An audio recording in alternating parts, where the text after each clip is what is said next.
Allahumma shalli ala Muhammad wa ala ali Muhammad.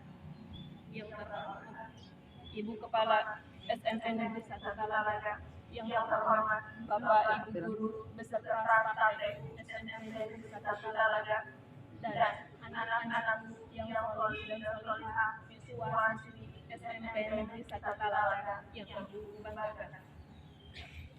Alhamdulillah wa syukurillah. Mari kita panjatkan rasa syukur kita hadirat Allah Subhanahu wa Ta'ala yang pada hari ini kita bisa melaksanakan kewajiban kita semua, kegiatan mingguan yaitu upacara hari Senin di pagi hari yang cerah ini tanpa halangan apapun. Salawat beserta salam semoga selalu terlimpah curahkan kepada Nabi Muhammad Sallallahu Alaihi Wasallam, kepada keluarganya, kepada para sahabatnya, kepada para tabi'in, dan terakhir kepada kita selaku umatnya. Dan semoga syafaatnya selalu menyertai dalam kehidupan kita hingga yaumul akhir. Amin ya rabbal alamin. Ibu ucapkan terima kasih kepada seluruh petugas upacara yang telah melaksanakan tugasnya. Jika dalam pelaksanaannya kurang kesempurnaan, maka jadikan poin untuk perbaikan di kemudian hari. Anak-anakku, siswa-siswi SMP Negeri 1 Talaga yang Ibu banggakan, izinkan Ibu berdiri di sini untuk mengulas sedikit amanat pada upacara kali ini dengan tema kebaikan. Sudah melakukan kebaikan apa hari ini? Dari ketika kalian bangun tidur sampai detik ini, kalian berdiri mengikuti upacara bendera. Apakah porsi kebaikan lebih besar daripada keburukan atau sebaliknya? Na'udzubillah min dzalik. Sejatinya kita seorang manusia, apalagi seorang muslim, kebaikan-kebaikan itu harus selalu melekat dalam diri kita.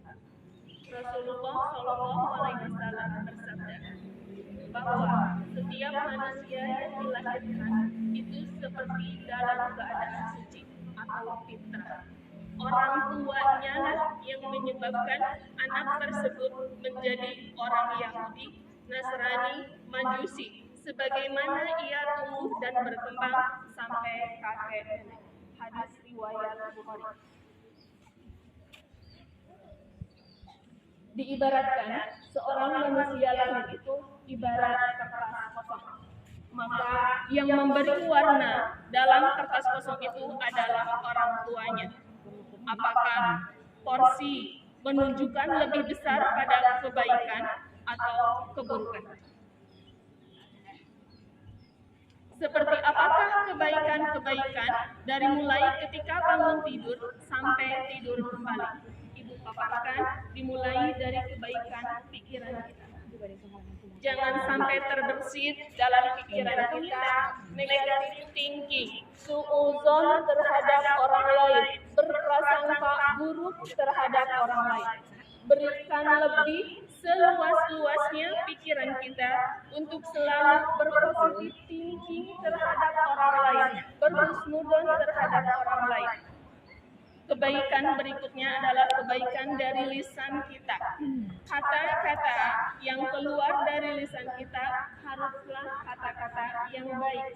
Kata-kata yang menyebabkan seseorang senang dan bahagia dengan kata-kata kita. Jangan sampai kata-kata yang kotor, kata-kata yang tidak baik, yang menyebabkan orang lain terluka. Berikutnya, kebaikan dari hati kita. Jauhkan rasa sifat atau penyakit hati dalam diri kita, seperti rasa sombong, iri dengki, tidak suka dengan orang lain. Seharusnya ketika orang lain bahagia, maka kita juga harus bahagia. Jangan sampai sebaliknya, bahkan julid. Na'udzubillah min dzalik. Kebaikan berikutnya adalah kebaikan yang datang dari tangan kita.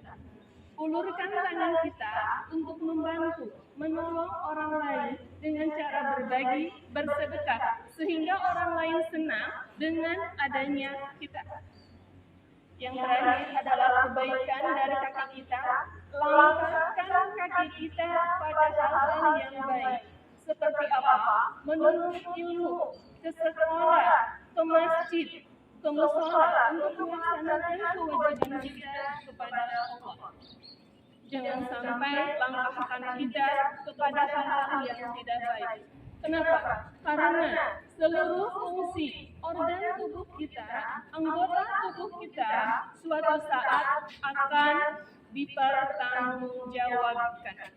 Mulai detik ini, jadikan seluruh anggota tubuh kita, organ tubuh kita selalu dalam kebaikan agar suatu saat nanti mudah dan baik dalam pertanggungjawabannya. Amin ya rabbal alamin.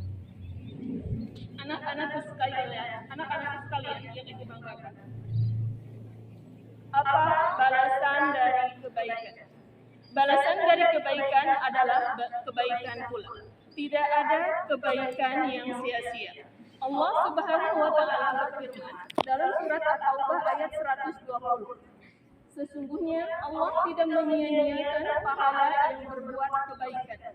Jadi jelas di sini bahwa Allah sangat suka dengan kebaikan. Perumpamaan seperti tanah kita menanam padi, nanti akan tumbuh padi. Nanti tidak akan hanya tumbuh padi saja, tetapi rumput liar, rumput ilalang, tanaman pengganggu, gulma dan lain sebagainya juga akan tumbuh. Artinya apa? Bahwa ketika kita melakukan kebaikan, maka